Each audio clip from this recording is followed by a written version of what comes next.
Student, last व्हिडिओमध्ये आपण different types of electric cell learn केले. त्याच्यामध्ये आपण primary cell and secondary cell, नेमकं प्रायमरी सेल आपण कशाला म्हणतो अँड सेकंडरी सेल आपण कशाला म्हणतो हे लर्न केलं. And today we are going to learn about the electric circuit, की कशा प्रकारचं इलेक्ट्रिक सर्किट असते किंवा कशा प्रकारे त्या सर्किटची जी रचना आहे, इलेक्ट्रिकची जी रचना आहे किंवा इलेक्ट्रिसिटी कशा प्रकारे फ्लो होते डिव्हाइस मधून. तर ही जेव्हा पण एखाद्या डिव्हाइस मधून इलेक्ट्रिसिटी फ्लो होते तर ती एका पर्टिक्युलर पाथने फ्लो होते. म्हणजे ती जी फ्लो होते इलेक्ट्रिक करंट, तर आपण तयार होतो तो सांगितला की जे पण सेल्स असतात त्याच्यामध्ये युज केलेले, तर त्या सेल्समध्ये केमिकल असतात आणि त्या केमिकल्समध्ये रिएक्शन होऊन मग त्याच्यानंतर त्याच्यामध्ये एनर्जी, इलेक्ट्रिक एनर्जी फॉर्म होते. पण मग ही इलेक्ट्रिक एनर्जी त्या डिव्हाइस पर्यंत पोहोचवली जाते आणि त्या इलेक्ट्रिक सेलवर मग तो डिव्हाइस चालतो. म्हणजेच आपण म्हणतो की इलेक्ट्रिसिटीवर तो काय करतो, ते अप्लायन्सेस किंवा डिव्हाइस ते चालते म्हणून. मग हे जे डिव्हाइस चालते तर याच्यामध्ये जी इलेक्ट्रिसिटी फ्लो होते तर ती एका पर्टिक्युलर पाथने फ्लो होते. And this path is called electric circuit. आणि ही जी पाथ आहे, पर्टिक्युलर पाथने जो इलेक्ट्रिक करंट फ्लो होतो तर त्यालाच म्हटलेलं आहे इलेक्ट्रिक सर्किट. मग आता हे इलेक्ट्रिक सर्किट म्हणजे नेमकं काय आणि याच्यामध्ये काय काय मेन पार्ट्स आहेत ते बघूया. So there are 4 main parts in electric circuit. Electric सर्किटमध्ये किती मेन पार्ट्स आहेत? 4. First one is the source of energy. पहिला काय आहे? Source of energy. Source of energy म्हणजेच काय असेल मग? Electric cell. कारण इलेक्ट्रिक सेलमध्ये इलेक्ट्रिक एनर्जी निर्माण होते आणि मग तो काय बनतो? Source of energy. म्हणजेच electric cell is a source of energy in electric circuit. त्याच्यानंतर सेकंड इम्पॉर्टंट पार्ट आहे तो म्हणजे स्विच. याला मराठीमध्ये कळ किंवा थोडक्यात आपण बटन वगैरे म्हणतो. तर ते बटन म्हणजे स्विच हे देखील इम्पॉर्टंट पार्ट आहे. कारण हा स्विच जेव्हा आपण ऑन करतो तेव्हा त्याच्यामधून इलेक्ट्रिक जो करंट आहे तो फ्लो व्हायला सुरुवात होते आणि जेव्हा आपण त्याला ऑफ करू तेव्हा त्याच ठिकाणी तो जो इलेक्ट्रिक करंट आहे तर तो खंडित होतो. त्याच्यानंतर third important part is also wire. तो थर्ड इम्पॉर्टंट पार्ट म्हणजेच काय आहे? वायर. की कारण वायरच्या माध्यमातून काय केलं जाते की इलेक्ट्रिक सेलमध्ये जी एनर्जी फॉर्म होते, इलेक्ट्रिसिटी जी फॉर्म होते, तर ती इलेक्ट्रिसिटी त्या डिव्हाइस पर्यंत पोहोचवण्याचं जे काम आहे किंवा त्याचं जे मीडियम आहे तर ते म्हणजे काय आहे? वायर आहे. जर आपण त्याला वायरच कनेक्ट केला नाही तर इलेक्ट्रिसिटी तयार होणे काही उपयोग नाही. कारण इलेक्ट्रिसिटी त्या सेलमध्ये तयार झालीये, इलेक्ट्रिक एनर्जी तयार झालेली आहे, पण त्या इलेक्ट्रिक एनर्जीला त्या डिव्हाइस पर्यंत पोहोचवण्याचं जे मेन काम आहे तर ते काय आहे? वायर. म्हणजेच हा जो वायर आहे तर तो इलेक्ट्रिक जो सोर्स आहे इलेक्ट्रिसिटीचा त्या सोर्सलाही कनेक्ट असतो आणि त्याचबरोबर त्या डिव्हाइसला देखील कनेक्ट असतो. आणि त्याच्यामुळेच मग इथे फॉर्म झालेली जी इलेक्ट्रिक एनर्जी आहे ती या वायरच्या माध्यमातून त्या डिव्हाइस पर्यंत पोहोचते आणि नंतर तो डिव्हाइस काय होतो? ऑन होतो. त्याच्यानंतर नेक्स्ट दिलेले आपल्याला बल्ब. बल्ब हे देखील एक इम्पॉर्टंट पार्ट आहे सर्किट मधला, which uses electricity and acts as a indicator. की तो काय करतो? ते इलेक्ट्रिसिटीचा यूज करतो आणि एक इंडिकेटर म्हणून, एक दर्शक म्हणून आपल्या समोर राहतो. म्हणजे हा जो इलेक्ट्रिक सर्किट आहे हे आपल्यासाठी फॉर एक्झाम्पल आहे की कशा प्रकारे इलेक्ट्रिसिटी वायरच्या माध्यमातून किंवा इलेक्ट्रिक सेलमध्ये निर्माण होणारी जी एनर्जी आहे तर ती कशा प्रकारे सर्किटमधून फ्लो होते आणि तीही एका पर्टिक्युलर पाथने.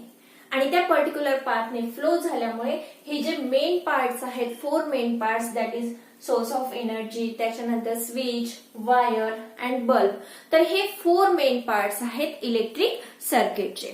आता केव्हाही बघा आपल्या घरामध्ये देखील लाईट असतील किंवा फॅन असेल किंवा छोटे लाईट्स, बल्ब असतील किंवा मग पूर्ण मोठ्या ट्यूब असतील, तर त्या कोणत्याही ऑन करायच्या असतील, म्हणजे ते जर आपल्याला सुरू करायचं असेल तर फर्स्ट आपल्याला काय करावं लागेल?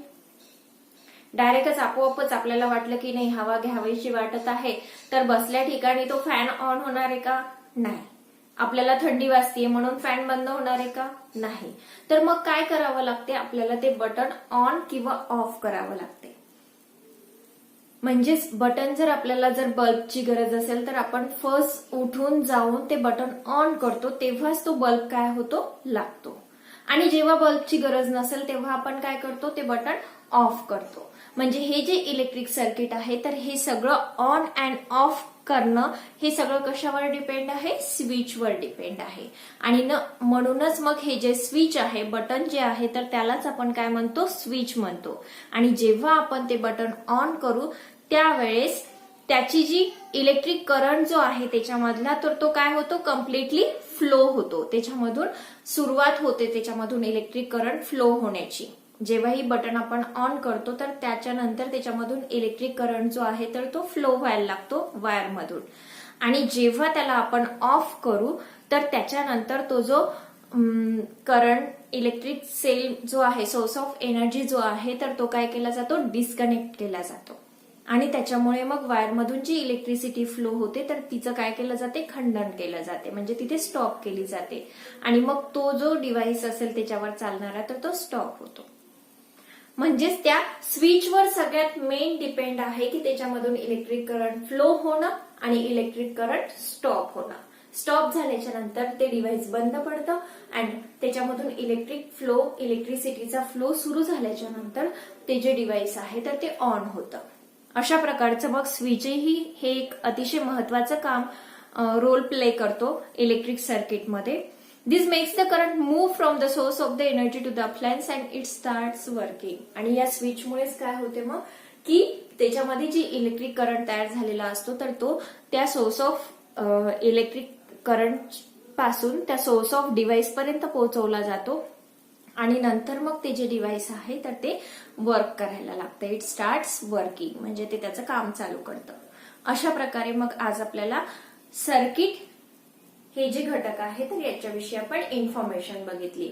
आता त्याच्यानंतर स्विच पण आपण बघितलं. तर स्विचचं आपल्याला घरच्या घरी एक साधा एक्झाम्पल पण करता येईल की आपल्या घरी जर एखादं थर्मोकॉलची शीट असेल तर त्या थर्मोकॉलच्या शीटवर आपण दोन ज्या ड्रॉइंग पिन्स असतात तर त्या ड्रॉइंग पिन्स त्याच्यावर अटॅच करायच्या, त्याच्यावर खोसायच्या आणि त्या ड्रॉइंग पिनला एक सेफ्टी पिन लावायची. आणि ती सेफ्टी पिन दुसऱ्या एंडला जर जोडलेली असेल तर ते म्हणजे स्विच ऑन आहे. आणि जर ती त्याच्यापासून दूर केली तर म्हणजे स्विच ऑफ आहे. अशा प्रकारे एक साधा एक्सपेरिमेंट आपल्याला या स्विचच्या बाबतीत करता येईल. जसे की फॉर एक्झाम्पल एखादी आपण शीट घेतलेली आहे बघा. अशा प्रकारची मी रेक्टँग्युलर शीट घेतली आणि या रेक्टँग्युलर शीटवर मी दोन ड्रॉइंग पिन्स ज्या आहेत तर त्या जोडल्या आणि म्हणजे त्याच्यामध्ये कनेक्ट केल्या. त्याच्यामध्ये दोन ज्या ड्रॉइंग पिन्स आहेत त्या मी त्या थर्मोकॉल मध्ये खोसल्या आणि खोसल्याच्या नंतर इथे जी आहे तर इथे मी एक सेफ्टी पिन टाकली. तर ही जी सेफ्टी पिन आहे ही सेफ्टी पिन यूज केल्याच्या नंतर ही सेफ्टी पिन जर या दुसऱ्या पिनला म्हणजे दुसऱ्या बोर्डच्या पिनला जर ही सेफ्टी पिन अटॅच असेल बघा, इथे जर अटॅच असेल म्हणजेच हे काय आहे, ऑन ची पोझिशन आहे.